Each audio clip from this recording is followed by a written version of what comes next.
Të nderuar vëllezër besimtar, me lenin Allahut, sot do flasim një temë të hutbes e cila ndërtohet rreth një çështje e cila çdo ditë e më shumë është duke marrë një karakter të një krize e sipër.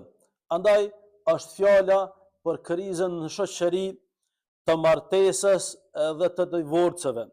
Të nderuar vëllezër besimtar, po besoj që e keni dëgju nuk është shumë mëte ku Agjencia Statistikave të Kosovës dual me një lajm e cili thoshte se rreth 2200 martesa gjatë vitit të kaluar kanë dështuar për rreth 15.000 sosh sa janë lidh në vitin e kaluar, e që flet për një trend i cili është shqetësues, e që të gjithë neve do duhet të na bënte bashkëpunues, promotor të vlerave të mira, që të bashkëpunojmë për me lehtësu martesën.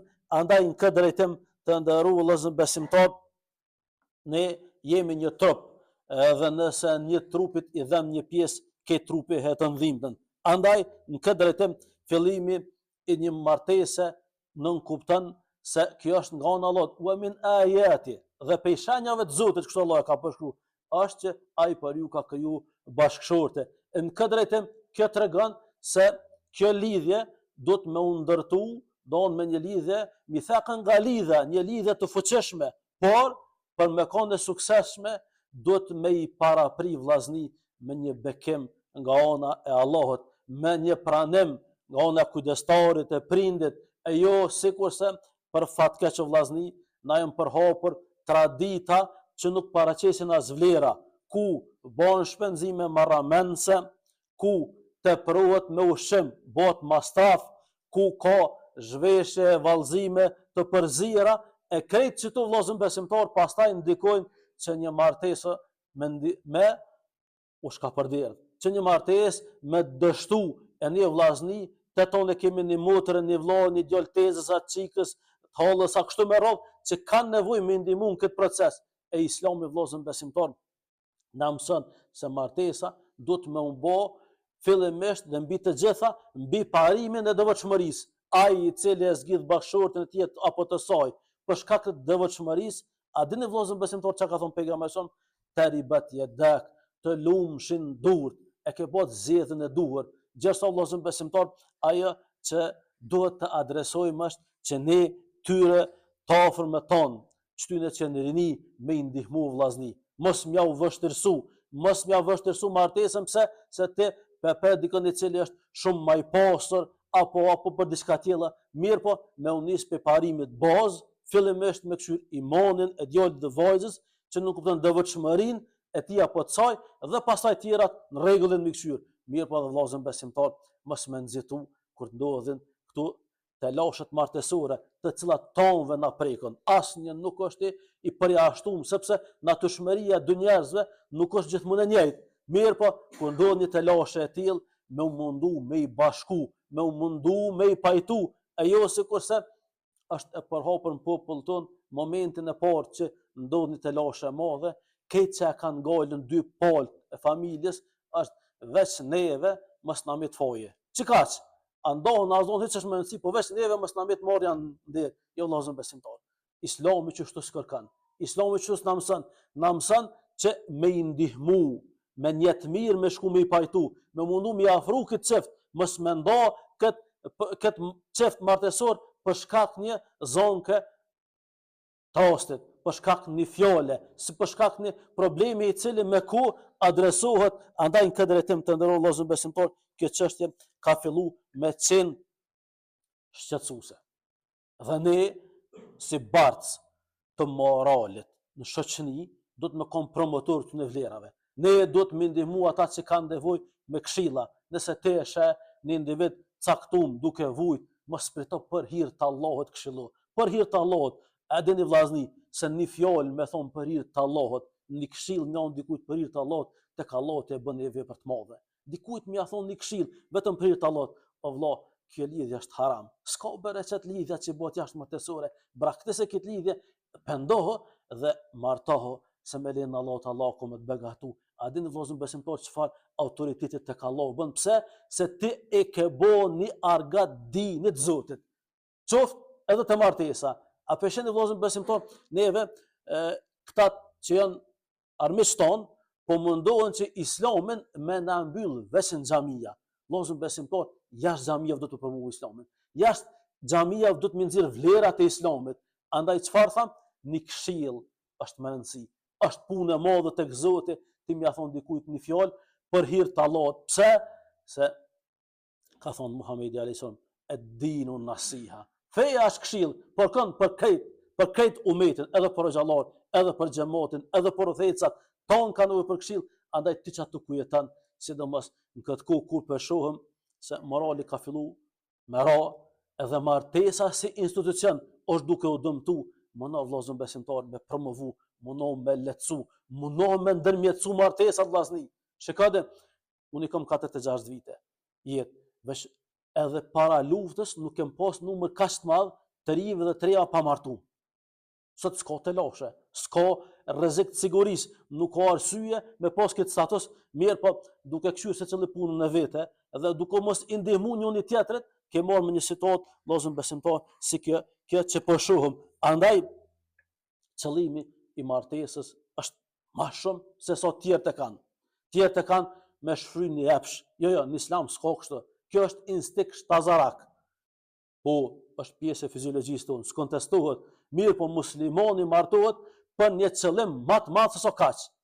Ajo është sikur se ka një Ibn Kaimi, nëse asnjë dobi s'ka martesa, përveç se që bëhesh sebeb që me pru pasar si kanë madhur Allahut mjafton.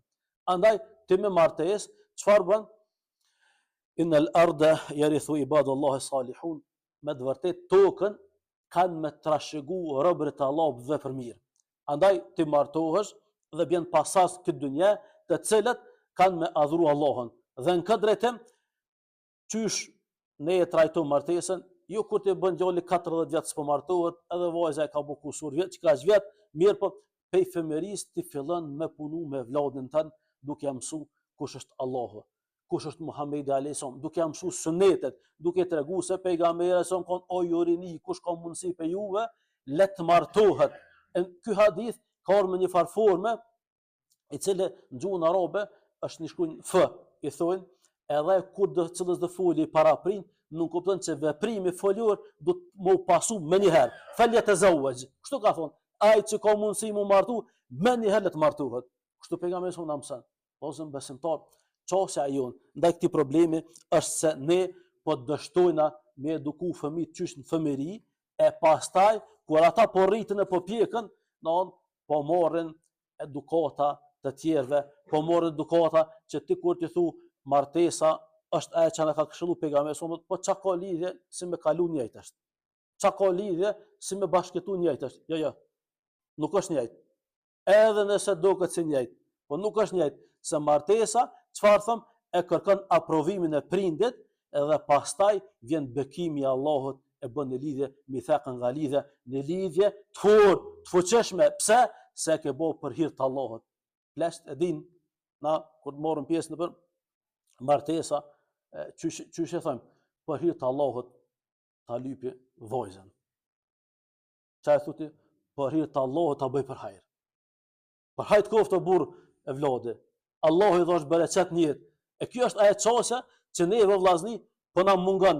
E pastaj kur po ndodhin këto telashet, këto çarjet martesore, cilla po është gola, valla veç neve marrja mos na mbet. Jo vëllazëm besimtar. Nuk ka këtu marrë. Dy njerëz është normale me pas mendime, çështje ndryshme për jetën. Mirë po, çfarë do të më bë? Do të më i pajtu, do të më afru e mos më lën vëllazëm besimtar me ndonjë situata sikurse na po shohëm 2000 martesa me u ndoh për një vetën shumë. Mbi 2000 martesa. Andaj qëllimi besimtarit çfarë thamë është, ne nuk e kem parim kryesor të martesës atë shfryrjen e epshit, pjesë e martesës. Mirë po, qëllimin e kem që me kanë ata që bim pasardh të hajrit këtu. Ata që kanë me pru pasardh që nesër pejgamberi jon dashur me kon krenar me ty. Ky rob i Allahut, ky pasuesi ime, e ka mbush shtëpinë me rob të Allahut. Ky e ka mbush shtëpinë me ata që adhurojnë Allahun. Andaj besimtarë të nderuar, xhamat të nderuar, bëhuni promotor të veprave të mira, bëhuni promotor të hajrit, edhe kudo që keni mundësi me ndalë një vepër të keqe, ndalni. Një pyetje vëllezër besimtar, padyshim se është edhe divorci, të cilën pejgamberi son e ka quajtur halal i urryer. Halal është mudo. Nuk e kem na si krishterët, po është vepër e urryer. Dhe në këtë drejtim nuk duhet me nxitu të divorci, se pastaj do ne po bëjmë ata shkaktar që po i shkaktojmë këto të lashe në shoqërinë tonë. Me ka që vërë në pjesën e parë të hutbes, duke kërkuar falje të Allah, kërkon dhe falje, sa është vazhdojmë më shërues.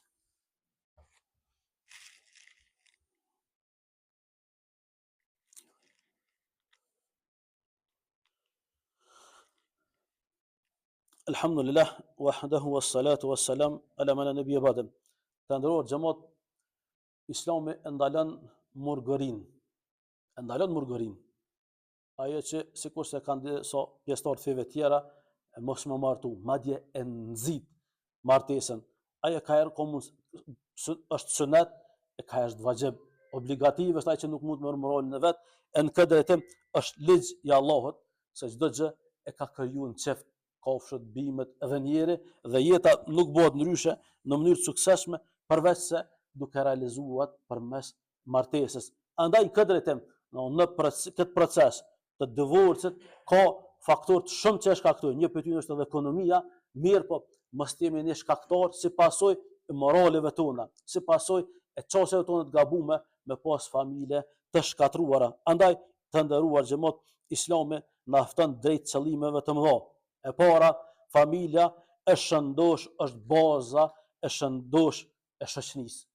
Jem kon popull i mirë, jem kon popull i fortë, jem kon popull i fuqishëm, edhe në këtë drejtim fitoria e këtij vendit e parë ka qenë kur ne e kemi mbush këtë vend me njerëz. E kemi mbush këtë njerëz me popull. Edhe këtë e thonë armiqtë tonë. Thonë s'na keni mujt luftë, po na keni mujt me njerëz. E pejgamberi çka ka thonë, shtani që në ditën e gjykimit më kon krenar. Andaj këtë drejtim të ndërua Allahu besimtar, nëse neve na ndodhin këto divorce, këto ndarje të familjeve, ku po shkojmë ne? Don kemë pas familje të përgjysmuara, familje në depresion, familje me trauma, gjithso nëse ne vetëm pak angazhohemi me lenin Allah, kemë pas hajër shumë. E dyta vëllezër besimtar, familja është çështja kryesore që duhet me investu. E treta, edhe nëse të shpenzon edhe edukon, është investimi më i vlefshëm që mund të bëhet dikon. Edhe në këtë drejtim do marr një hadith për ta argumentuar më fuqishëm këtë që po them.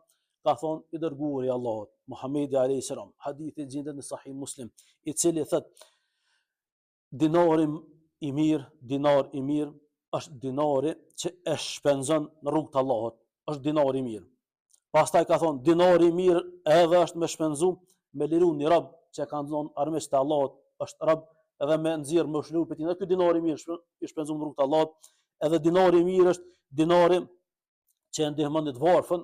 Po ka unë dinari më i mirë është ato që shpenzon familjen tonë. Andaj shikoni vëllezër besimtar se Islami qysh e ka nxit kujdesin ndaj familjes. Me një hadith tjetër ka unë pejgamberi son, më i miri për jush është ai që sill më së miri me familjen e vet. E thot unë jam më i miri për juve. Andaj këtë drejtim të ndërua vëllezër besimtar, ne si musliman, si promotor të hajrit, don duhet që ta shtrim ndikimin dhe këshillimin të ata që kemi shumë afër, ata që kemi pranë, që të ndikojmë vëllezër besimtar në promovimin e vlerave të hajrit, ta nxjerrim islamin jashtë xhamijave. Çatje vëllezër besimtar është betejë kryesore. Çatje është qëllimi kryesor dhe çatje ku më bë betejë kryesore. Andaj këtë betejë duhet me fitu edhe me lejen e Allahut kemi për ta fituar. Andaj vëllezër besimtar bënë promotor të hajrit. Lutem Allahun që Allahu ta ruaj popullin ton prej këtij fesadit. Lutem Allahun që Allahu na ruaj familjet tona, e nëse ndon familjet tona, Allahu na mundsoft me kallallak me mshël të lashe. E në këtë drejtim vëllezër besimtar, lutem Allahun se Allahu i pranon lutjet. Inna Allaha wa malaikatahu yusalluna ala nabi ya ayyuhalladhina amanu sallu alayhi wa sallimu taslima. اللهم صل على سيدنا محمد وعلى ال محمد كما صليت على ابراهيم وعلى ال ابراهيم انك حميد مجيد. اللهم بارك على محمد وعلى ال محمد كما باركت على ابراهيم وعلى ال ابراهيم انك حميد مجيد. عباد الله إن الله يأمر بالعدل والإحسان وإيتاء ذي القربى وينهى عن الفحشاء والمنكر والبغي يعظكم لعلكم تذكرون. Edhe një porosit shkurt, vllazën besimtar, ka ndodhur dituria islame, cilën se ke marrë që 2 apo 3 muaj, janë mbledh diku rreth 20 numra, pe 2 muaj kushton 2 euro, kush ka mundësi vllazën besimtar me kontribu me blendi dituria islame, Zoti shpërblet, është mjet me të cilën është zënë i muslimanëve këtë vend. Zoti shpërblet për rekametin.